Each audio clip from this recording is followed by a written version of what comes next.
26, au verset 26 à 29, la Bible dit ceci. Pendant qu'il mangeait, Jésus prit du pain et après avoir rendu grâce, il le rompit et le donna aux disciples en disant, « Prenez, mangez, ceci est mon corps. » Il prit ensuite une coupe et après avoir rendu grâce, il la leur donna en disant, « Buvez-en tous,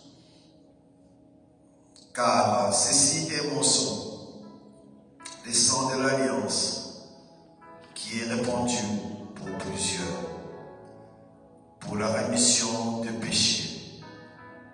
Je vous l'ai dit, je ne boirai plus désormais de ce fruit de la vigne, jusqu'au jour où j'en boirai du nouveau avec vous dans les royaumes de mon Père. » Notre souhait, c'est que ce jour-là, nous puissions partager avec notre Seigneur et Sauveur la communion ensemble quand nous serons avec lui dans les royaumes de son Père. Et ce jour-là, c'était avant qu'il puisse aller à la croix, avant qu'il ne puisse payer le prix qui nous fait aujourd'hui que nous sommes vainqueurs, qui nous fait qu'aujourd'hui nous puissions marcher selon la volonté du Père. Ces jours-là, Jésus-Christ voyait ce qui allait venir et il réunit les disciples, il leur partage ce que nous appelons aujourd'hui la communion. Et il dit, « Prenez, mangez, ceci est mon corps. » Il a pris le pain, il a partagé, il a distribué aux disciples.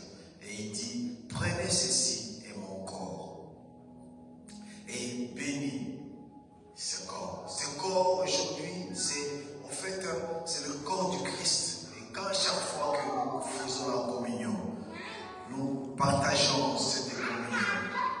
Nous proclamons la victoire de notre Seigneur et Sauveur Jésus-Christ dans nos vies.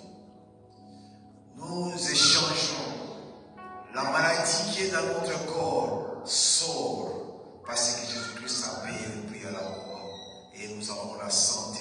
Les problèmes qui se trouvent dans notre corps, ça sort. Nous prenons ce qui est de la vie de notre Seigneur Jésus-Christ. Donc en prenant la communion, nous échangeons et nous prenons ce qui est mieux et nous donnons à Jésus-Christ ce qui est mauvais à nous parce qu'il a payé le prix à la croix.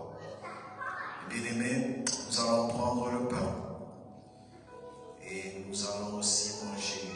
Et par la foi, nous savons que toute maladie qui est dans nos cœurs, dans nos corps, et toute infirmité, tout ce qui peut y avoir comme problème quelconque, est enlevé au nom de Jésus-Christ. Au nom de Jésus-Christ. J'ai un problème pour ouvrir ça, mais ok. Prenons le pain. Seigneur Dieu, merci pour ce pain. Ce pain constitue, oh Dieu, pour nous aujourd'hui, le corps. En mangeant ce pain, Seigneur Dieu, nous échangeons. Tu prends, Seigneur Dieu, tout ce qu'il y a comme maladie en nous, tout ce qu'il y a comme situation dans le corps. Seigneur Dieu, nous te le présentons et nous prenons la vie. Oui, car tu es la vie. Et merci pour la vie que tu nous donnes. Mangeons ce pain.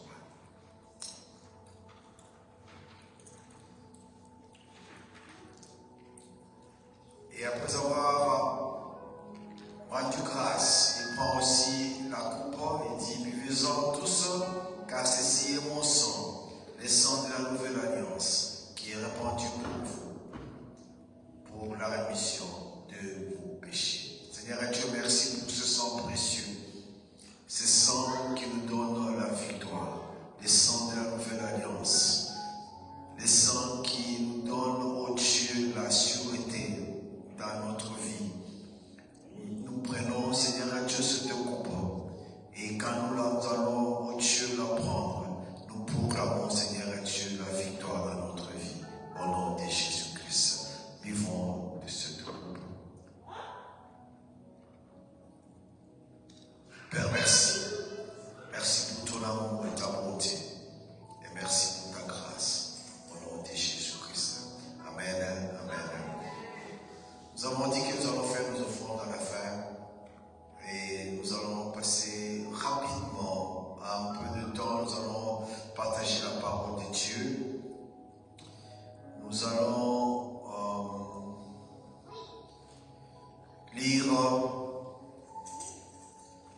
dans le livre. Nous continuons dans ce que nous avions commencé les mois passés concernant l'enseignement sur le combat spirituel.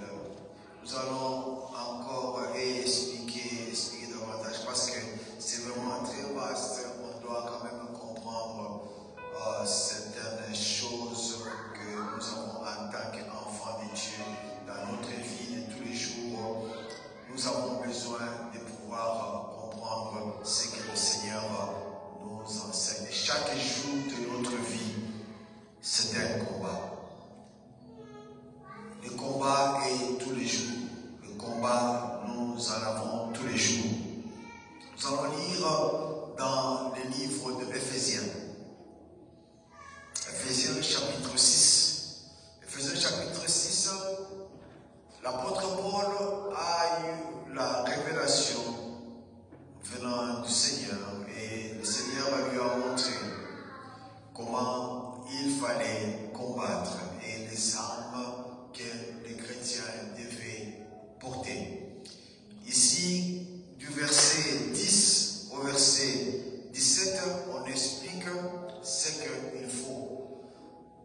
Mais aujourd'hui, nous n'allons pas expliquer sur les armes spirituelles, mais nous allons expliquer un point et puis nous allons aller dans les jours à venir, nous allons expliquer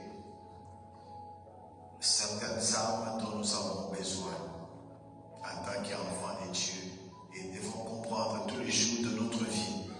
C'est un combat. Nous allons lire au verset 12, chapitre 6.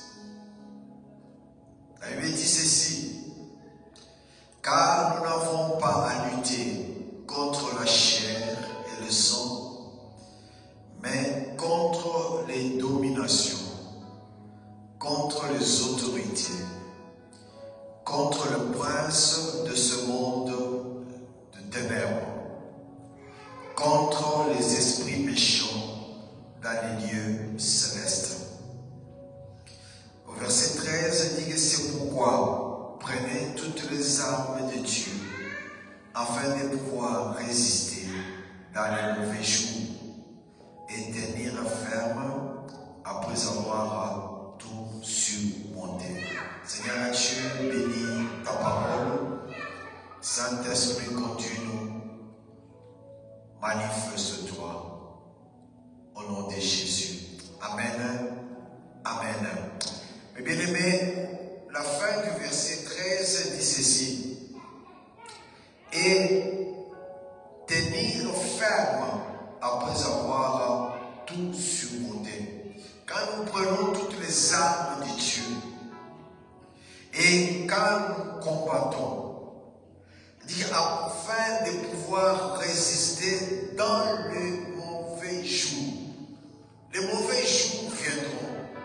Et quand nous luttons dans les mauvais jours, et après avoir tout surmonté, nous devons tenir ferme. Nous ne pouvons pas dire que nous avons combattu et nous avons vaincu et puis nous allons rester comme ça. Non, le combat est toujours là. Tant que nous sommes sur cette terre, nous avons à combattre tous les jours. Et si l'apôtre Paul nous dit que nous n'avons pas à lutter contre la chair, c'est-à-dire que le combat dont nous avons, ce n'est pas un combat physique, que nous allons aller voir notre frère, notre soeur, nous combattons physiquement. Non, c'est un combat qui est spirituel. Et ce combat spirituel dont nous devons savoir que ce combat est réel. Pourquoi c'est réel? Parce que nous avons un ennemi. Et l'ennemi, c'est qui? C'est le diable. Cet ennemi, il est là, que vous le voulez ou vous ne voulez pas, parce que vous avez décidé d'être enfant de Dieu et il se lève pour vous attaquer. Quand vous étiez dans le monde, quand vous étiez de l'autre côté, vous lui appartenez et à ce moment-là,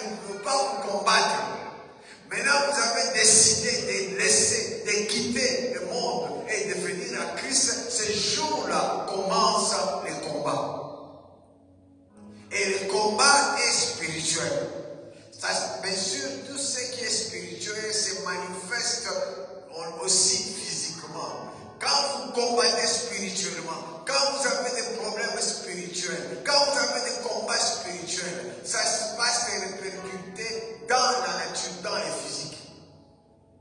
Et ici, Paul dit que nous n'avons pas à lutter contre la chair et le sang, mais contre les dominations. Donc, il y a les dominations. Contre les autorités, il y a les autorités. Contre le prince de ce monde du ténèbre, les princes qui sont au pluriel, et contre les esprits méchants dans les lieux célestes, Et nous connaissons que quand nous regardons avec nos yeux spirituels, nous regardons en haut, nous voyons les nuages. Mais au-delà des nuages, il y a aussi ce qu'on appelle le deuxième ciel et le troisième ciel. Le troisième ciel, c'est là où règne notre Dieu. Et le deuxième ciel, c'est là où règne le diable. Et la terre, où nous sommes. La Bible nous dit qu'il y a un combat. Quand vous lisez dans l'Apocalypse, l'archange Michael avait combattu avec les dragons, avec les diables, tout ça. Et il fut précipité. Et la Bible dit que malheur à la terre et à la mer. Car le diable est descendu avec une grande colère, sachant qu'il a peu de temps. Donc il est ici avec une grande colère. Et il sait qu'il a peu de temps et il faut qu'il puisse amener beaucoup de gens aussi en enfer. Parce qu'il sait lui-même que là où il va passer son éternité, c'est en enfer. Et quand il est descendu, il a pris un tiers des anges avec lui et il est descendu. Mais bien aimé, le diable est descendu. Le diable, quand vous lisez dans la parole de Dieu, on ne pas lire. Quand vous lisez dans Ézéchiel 28, chapitre 28, de 14 à 19, on explique comment il était, là où il était, comment il avait la grandeur, comment il était puissant, comment son nom s'appelait Lucifer, le chérubin protecteur du trône divin. Il était avec toute la gloire. Il était à la montagne sainte. Il était étincelant. Il avait la beauté. Il avait aussi la gloire. Mais quand il fut précipité, quand on l'a chassé à cause de son orgueil, quand on l'a enlevé de là où il était, on n'a pas enlevé son pouvoir. Donc le pouvoir qu'il avait, il est descendu avec ce pouvoir-là. Et nous connaissons que l'ennemi que nous combattons, l'ennemi qui nous combat, il est puissant. Et il agit, il sait. Et la Bible dit qu'il se transforme aussi en ange de lumière. Il se transforme. Quand il vient, il est rusé. Il change. Il vient. Jamais il se présentera comme diable, comme dragon, comme Satan. Non. Il se transforme en ange de lumière. Et il est rusé. Il est le menteur, le père du mensonge. Et quand il vient attaquer, il attaque par les yeux, l'esprit, la tête. C'est pour ça que quand nous devons porter les armes spirituelles, nous devons savoir porter le casque du salut. Il faut précipiter sur lui. Et quand vous lisez dans Ézéchiel, dans Ésaïe plutôt, nous avons vu dans Ézéchiel, mais dans Ésaïe au chapitre 14, versets 12 à 15, on nous dit qu'il est tombé, lui qui était astre brillant, fils de l'aurore, à cause de l'orgueil, car il voulait s'égaler à son Créateur, et disait à son cœur qu'il monterait au ciel, qu'il élèverait son trône au-dessus des étoiles des cieux et qu'il s'assiérait sur la montagne de l'assemblée à l'extrémité de septentrion. qu'il monterait sur le sommet des nuées et serait semblable au Très-Haut. Mais il a été précipité dans les séjours des morts, dans les profondeurs de la fosse. Il est devenu le diable, Satan, Diabolos, le diviseur qui amène la division, qui amène la soustraction, qui divise les hommes entre eux, qui divise les hommes avec son Créateur. C'est ça son rôle aujourd'hui. Mais bien aimé, le diable attaque l'homme. Et pour l'attaquer, c'est d'abord dans le cadre spirituel. On dit, nous n'avons pas à lutter contre la chair et le sang, mais contre les dominations. Qu'est-ce que les dominations?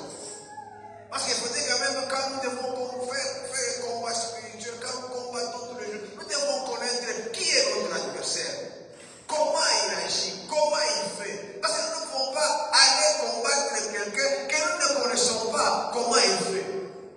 Quand il y a deux équipes qui sont en train de se préparer pour le match, je crois que les entraîneurs de ces deux équipes, équipe A et équipe B, ils doivent connaître, l'équipe A doit connaître comment l'équipe B ses faiblesses et comment il faut l'attaquer. Et l'équipe B aussi cherchera à connaître aussi les faiblesses de l'équipe A, afin quand ils seront maintenant sur le terrain, qu'ils puissent profiter des erreurs pour pouvoir gagner le match. Et de la même façon, spirituellement aussi, il regarde, il vient, il cherche où sont les failles dans les enfants de Dieu afin d'entrer et de pouvoir attaquer. Aujourd'hui, les malins ne travaillent plus à l'extérieur. Aujourd'hui, il est entré dans l'église, il opère dans l'église et il est en train de détruire petit à petit feu. La Bible nous dit, il est là, il rôde comme un lion rugissant, cherchant qu'il va dévorer. Les lions, quand il attaque, il n'attaque pas directement, il cherche l'animal qui est faible, l'animal qui n'est pas fort, l'animal qui est isolé, et à ce moment-là, il attaque. Et c'est comme ça aussi que le Seigneur nous a montré l'exemple que le malin, il rôde comme un lion rugissant. Il cherche qui est seul, qui est isolé pour pouvoir l'attaquer, qui n'est plus en communion avec les autres. Là où il y a la division, c'est là où il va venir régner. Là où il y a la division, c'est là où il va attaquer. Là où il y a la séparation, c'est là où il va attaquer. Parce que vous êtes devenu le proie de l'ennemi. Il rôde comme un lion rugissant, cherchant qui va dévorer. Il dit que, la Bible dit, nous avons à lutter contre les dominations. Les dominations sont les puissances célestes qui ont été vaincues par Jésus-Christ à la croix.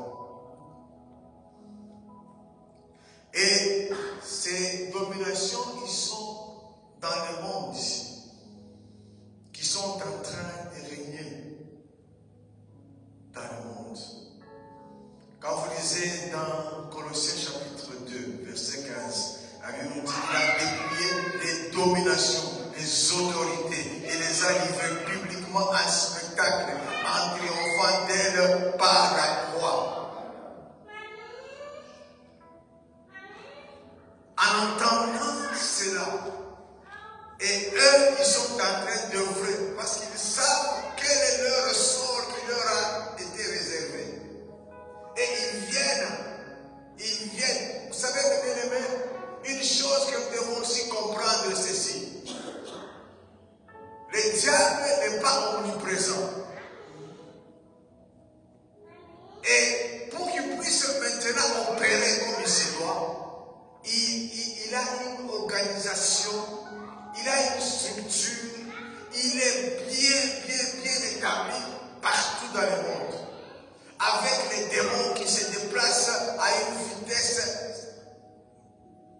ultra moderne. Et il utilise la technologie aujourd'hui pour pouvoir attaquer les gens. Il utilise tous les moyens possibles pour pouvoir attaquer et atteindre les gens. Et donc un jour, le dernier explique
Bible dit ceci, ce sont des êtres qui ont un pouvoir et qui ont été donnés par l'homme du ténèbre.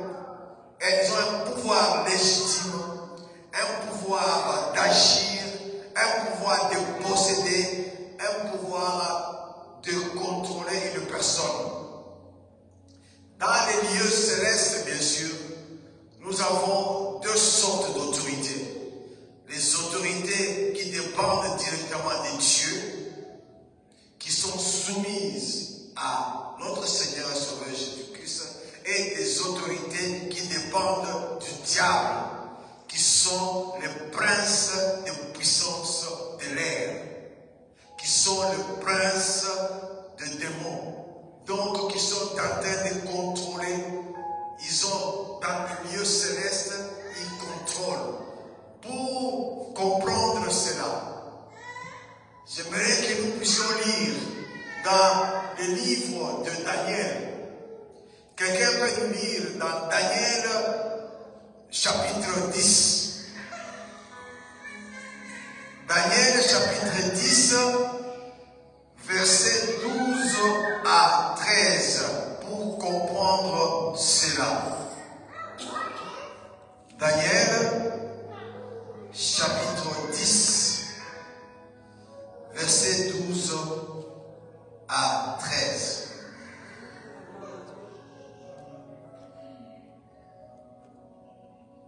La Bible dit, Daniel 10, 12 à 13, il me dit, Daniel, ne crains rien, car dès les premiers jours où tu as eu à cœur de comprendre et de t'humilier devant ton Dieu, tes paroles ont été entendues, et c'est à cause de tes paroles que je viens. 13. Le chef du royaume de Perse m'a résisté 21 jours.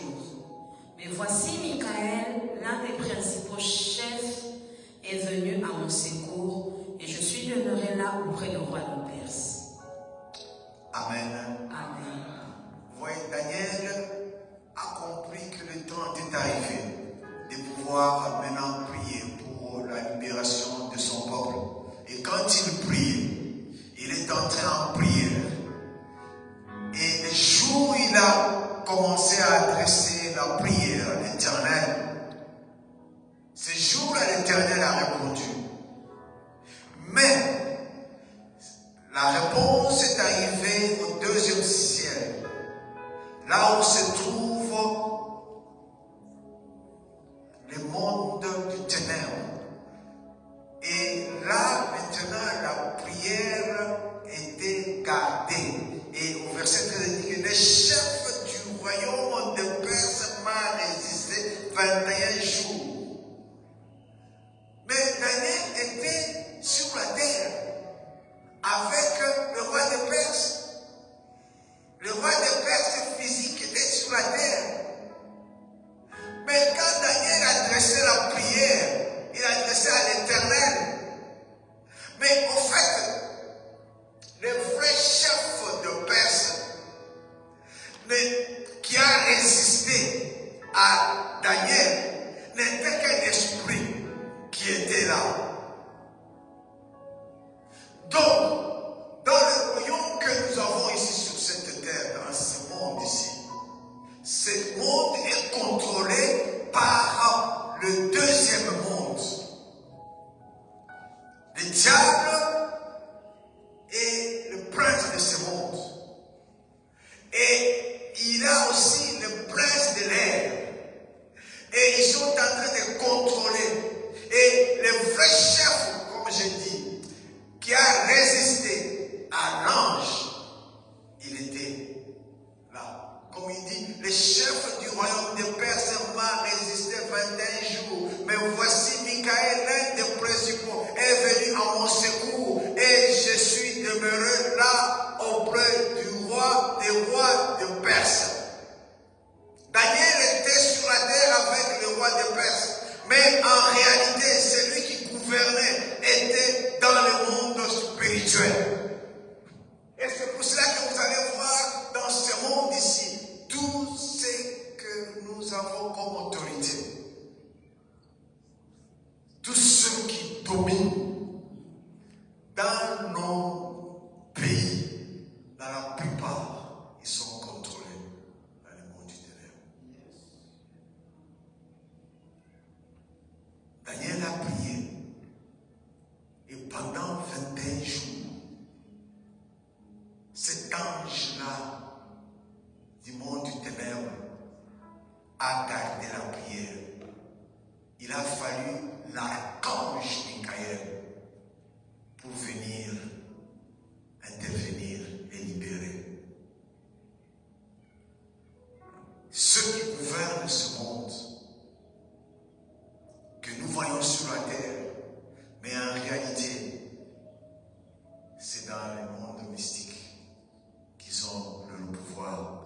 Un témoignage qu'on nous disait, quelque part, il y avait dans les pays, dans la compagnie, on avait fait plus de mois sans pour autant payer les agents. Et les gens se plaignaient, ils ont fait la grève pour pouvoir aller demander, réclamer leur solde. Mais quand les autorités sont arrivées, le responsable de la compagnie dit, voici l'argent est là, mais je n'ai pas encore reçu l'ordre de pouvoir payer. Donc, ils avaient l'argent pour pouvoir payer les agents. Ils avaient l'argent pour pouvoir payer leur salaire. Mais, comme ils étaient contrôlés par le monde du ténèbre, ils ne pouvaient pas faire cela. Mais bien aimé, le monde du ténèbre ne veut pas le bonheur pour nous. Le monde du ténèbre veut que vous puissiez souffrir. Vous puissiez souffrir tous les jours. Ça leur fait du plaisir. Les sorciers aimeraient que tu souffres et il sera le premier à venir te voir pendant que celui qui t'a fait du mal, il te voit dans le mal, il se réjouit du mal. Ces gens-là, ils voyaient le peuple qui était en train de souffrir et pendant des mois et des mois, ils ne sont pas payés. Eux se réjouissaient de la souffrance de leurs agents. Le prince, le véritable prince, était dans les lieux célestes. Et le roi des Perses lui n'était que l'étiquette parce qu'il subissait les ordres qui venaient d'en haut. Et dans les lieux célestes, mes bien-aimés, les princes de ce monde du ténèbre, c'est-à-dire des souverains, des chefs dans le monde du ténèbre, leurs autorités seraient en particulier liées à maintenir les hommes dans les ténèbres, à amener les gens à vivre dans l'aveuglement, à amener les gens à venir à l'église, à être à l'église, mais tout en n'étant pas dans le Seigneur. C'est ça le combat que nous avons aujourd'hui dans l'église. Vous trouvez quelqu'un qui vient à l'église, il ne vient pas pour adorer Dieu, il ne vient pas pour chercher Dieu, il ne vient pas pour glorifier Dieu, mais il vient parce que c'est le jour où on a dit qu'il faut aller à l'église. C'est le jour dans la coutume, on sait que c'est le jour où nous devons aller à l'église. Je me présente à l'église physiquement, mais moi-même je ne suis pas dedans. Je me présente à l'église, je vais chanter. Oui, quand je sors, on va dire qu'aujourd'hui nous avons chanté, nous avons dansé. Mais qu'est-ce que j'ai reçu de spirituel? Rien.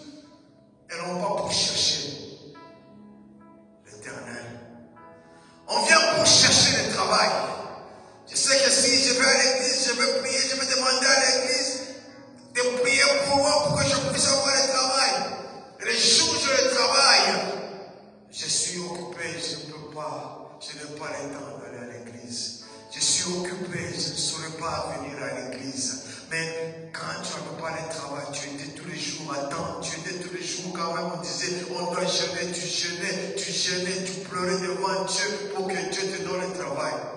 Donc tu venais à l'église, non pas pour Dieu, mais tu venais à l'église pour que Dieu te donne quelque chose. Les gens viennent à l'église parce que j'ai besoin de mari. Tu viens à l'église, tu cries tous les jours, tu as besoin de mari, tu as besoin de mari. Et devant l'église, ta requête, c'est j'ai besoin de mari. Ta requête, j'ai besoin de mari. Mais tu oublies que d'abord chercher premièrement le royaume et la justice de Dieu. Et le reste vous sera donné par-dessus tout. Les ruses de l'ennemi. L'ennemi cherche à nous détourner. J'ai une soeur qui était une de nos connaissances. Quand elle priait, on croyait que non, cette soeur est assidue. Elle priait. On était toujours à l'église. Elle avait un objectif. Son problème, c'était quoi? C'était que Dieu lui donne un mari. Les maris sont là. Mais c'est quand tu cherches Dieu, Dieu va te donner le mari. Mais quand tu cherches le mari, tu ne cherches pas Dieu, tu risques de ne pas avoir le mari que Dieu a réservé pour toi. Elle était avec des amis. Elle a un de ses amis était marié, recevait leur grâce. Dieu leur donnait des maris, leur donnait des femmes, ainsi de suite. Elle est restée seule. Bien sûr, à chaque fois que les autres se mariaient, elle était là, elle les aidait, elle préparait, elle se réjouissait, elle était contente. Elle se disait que moi aussi un jour, je vais être mariée. Mais le jour où les derniers amis, c'était un homme, un garçon, qui les soutenait aussi dans la prière, a eu le mariage. Et elle s'est retrouvée qu'elle était seule, sans mari. Il a commencé à dégringoler. Il a commencé à pleurer. Bien sûr, quand nous prions, quand nous pleurons, Dieu écoute nos prières, Dieu écoute nos larmes. Dieu est compatissant. Alors il a commencé à prier, à pleurer. Mais bien aimé, quand vous écoutez les prières des gens, vous allez vous dire, mais c'est pas possible. Je ne veux pas critiquer les prières. Chacun exprime ce qu'il a. Mais nous devons savoir comment prier. Pour elle, c'était le mari. Elle pleurait pour avoir le mari. Bien-aimé, le diable rôde comme un lion rugissant. Et parce que son objectif, tout en elle, tout ce qu'elle avait comme prière, tout ce qu'elle avait comme priorité, c'était le mari. Et le diable lui a envoyé un mari. Ce n'était pas le mari que Dieu avait prévu pour elle. Un jour, elle se déplace, elle va quelque part, elle rencontre un homme, et cet homme la baratine et dit, ah, gloire à Dieu, j'ai trouvé un mari. Et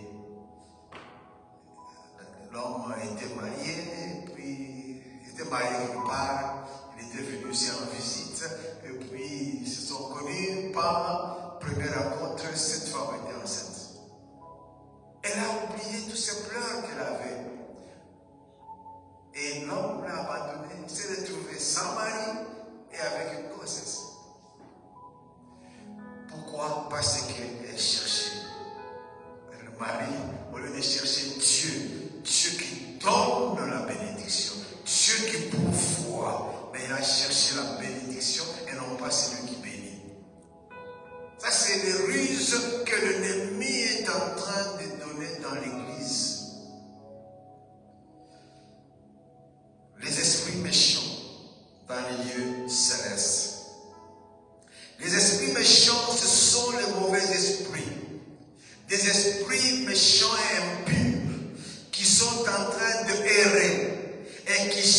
cherchent des demeures. Ils sont là pour tourmenter les hommes.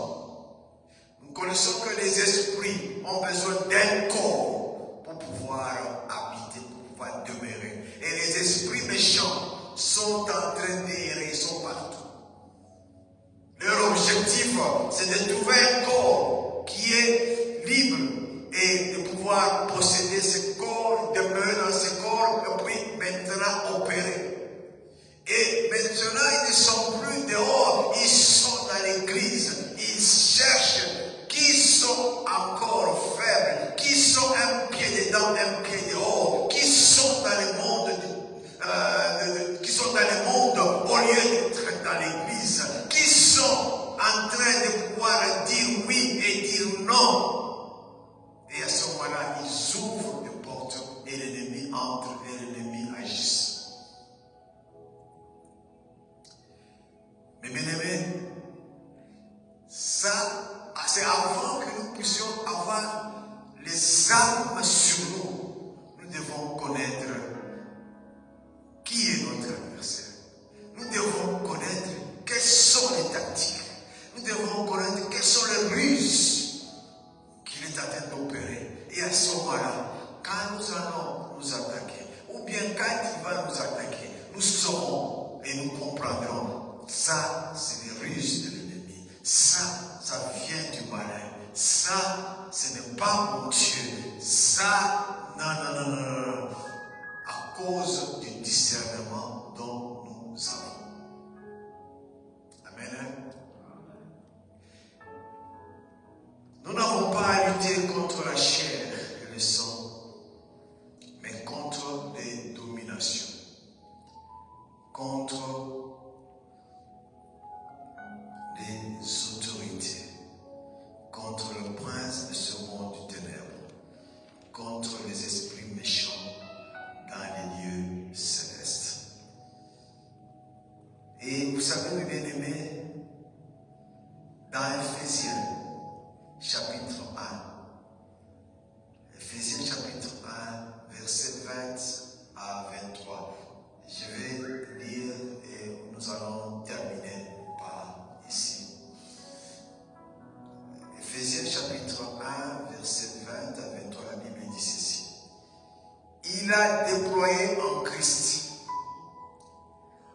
en les ressuscitant des morts et en les faisant asseoir à sa droite dans les lieux célestes, au-dessus de toute domination, de toute autorité, de toute puissance, de toute dignité et de tout nom qui peut se nommer non seulement dans les siècles présents, mais encore dans les siècles à venir.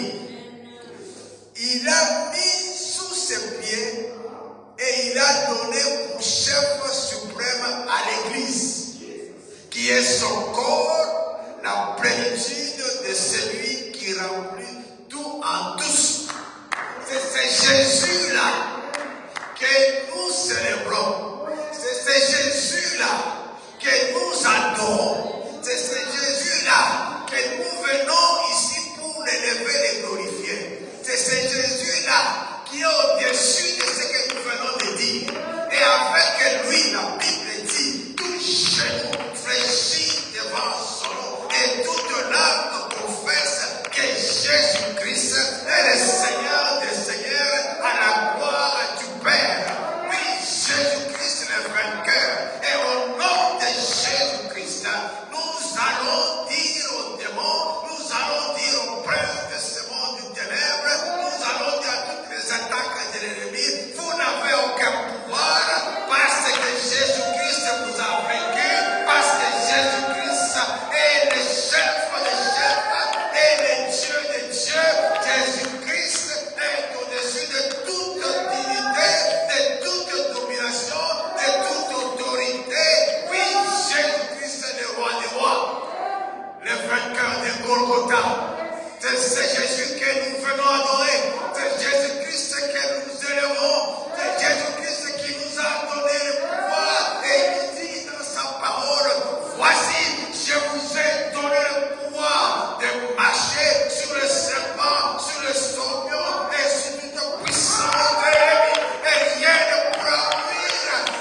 chose est dans la victoire.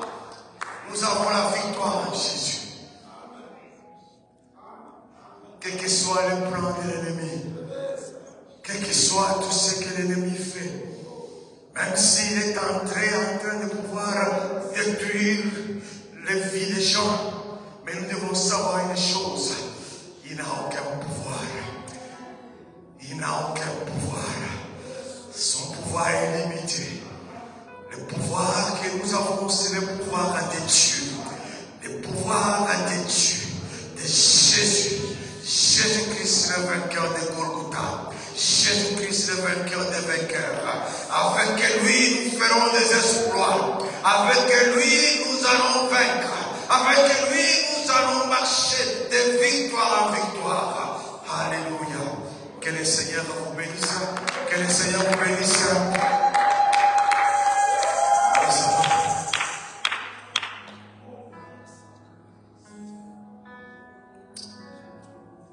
Il a déployé en Christ en les ressuscitant des morts. Il est allé à la croix. Il est mort pour avoir la victoire sur la mort. Ô mort, où est ton aiguillon? Où est ton pouvoir? Ton pouvoir a été anéanti. Ton pouvoir a été détruit. Celui qui avait le pouvoir de la mort a été anéanti. Jésus-Christ a vaincu à la croix. Et Jésus-Christ est assis à la droite du Père. Et Jésus-Christ intercède des jours pour nous. Oui, Jésus, nous t'élèvons ce soir. Jésus, nous t'élèvons dans nos vies. Quelle que soit, oh Dieu, la situation dans laquelle mon frère, ma soeur traverse, nous savons une chose, tu es notre victoire. Quelle que soit la maladie qui est en train de déranger mon frère et ma soeur, je sais une chose, tu as vaincu la maladie à la croix. Nous savons, Seigneur Dieu, par tes vertus, nous sommes guéris. Je proclame maintenant la guérison à tout celui qui se sent malade. Je dis à la maladie de libérer le corps au nom de Jésus. Oui, Jésus, tu es notre victoire. Oui, Seigneur, je bénis ton nom. Oh Dieu de toute gloire, tu es Dieu. Je proclame ta Seigneurie dans nos vies, quelles que soient les difficultés dans lesquelles tu peux te retrouver aujourd'hui. Mais je sais une chose, tu as un Dieu qui est au-dessus de tout Dieu, un Dieu qui dit mot et les choses accomplies, un Dieu qui appelle à l'existence ce qui n'existe pas, ce que tu cherches, Dieu a cela. Oh, regarde à Jésus, c'est lui le seul qui peut te donner ce dont tu as besoin. Oui, la Bible dit, fais de l'Éternel tes délices, il te donnera ce que ton cœur désire. Oui, cherche Dieu en premier lieu, et il te donnera ce dont tu as besoin.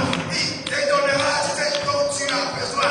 Oui, ne cherche pas la bénédiction viendra quand tu cherches Dieu.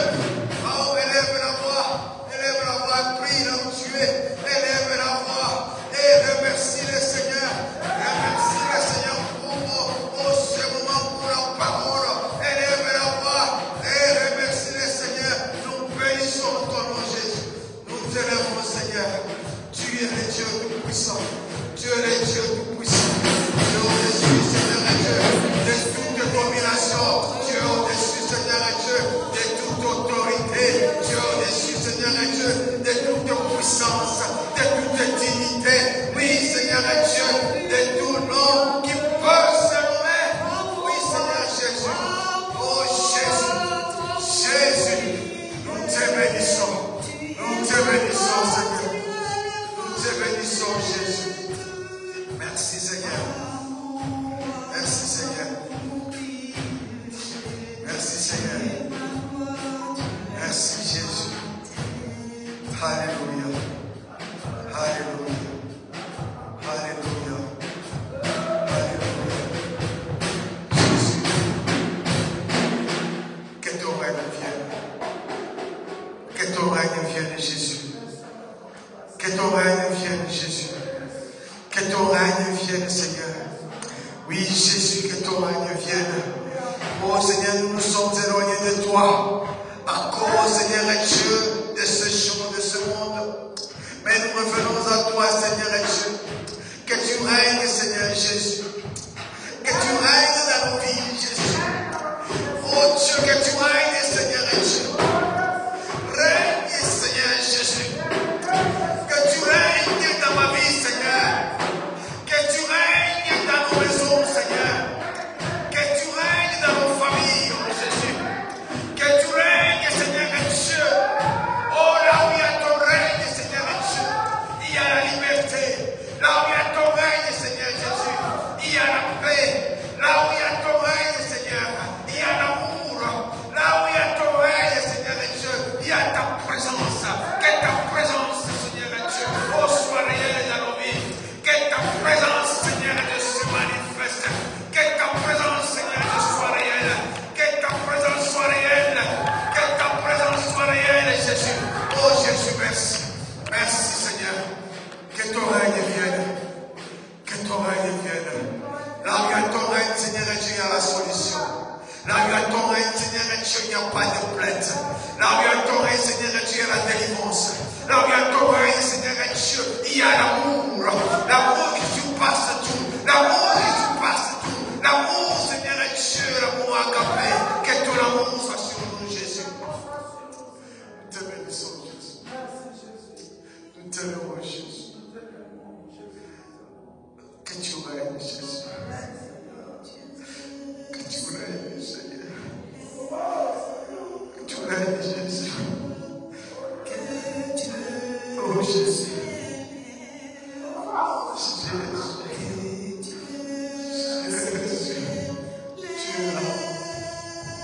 Tu es là, Jésus. Tu restaures nos âmes, Seigneur. Tu restaures nos cœurs, Seigneur et Dieu. Le diable nous a tourmentés. Seigneur et Dieu, nous avons des choses. C'est fini avec le diable. C'est fini. Nous détruisons tout ce que l'ennemi est en train de planter dans nous. Dans le nom de Jésus, nous détruisons, nous délogeons tout ce que le prince de ce monde est en train de faire. Nous gloire à toi. Au nom de Jésus, par esprit de mort, esprit de maladie, esprit de problème, de difficulté, de disette, esprit de disette, nous te délogeons, nous te détruisons, nous t'anéantissons par le nom puissant de Jésus, par le nom puissant de Jésus. Jésus, merci. Merci pour la victoire.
Seigneur Dieu, tu essaies de te manifester dans la vie de chacun de nous. Jésus-Christ, tu es notre Dieu, notre Seigneur. Tu es notre victoire. Avec toi, Seigneur Dieu, nous allons marcher dans la victoire. Oui, car tu nous as donné ce pouvoir. Merci Jésus. Merci Saint-Esprit pour ta sainte présence. Tu as été, mon Dieu, au milieu de nous. Tu nous as conduits du début jusqu'à la fin. Nous voici arrivés à la fin de ce culte. Nous voulons te rendre grâce et te rendre gloire. Bénis, Seigneur Dieu, la semaine qui commence. Laisse que, Seigneur Dieu, nous puissions marcher dans la victoire. Oh Dieu, que tous ceux de nos bien-aimés qui sont malades donnent la guérison. Ceux qui sont, Seigneur, en train de souffrir, donne, Seigneur, la solution. Ceux qui sont, Seigneur, en train de voyager, que tu leur amènes à la maison sain et sauf.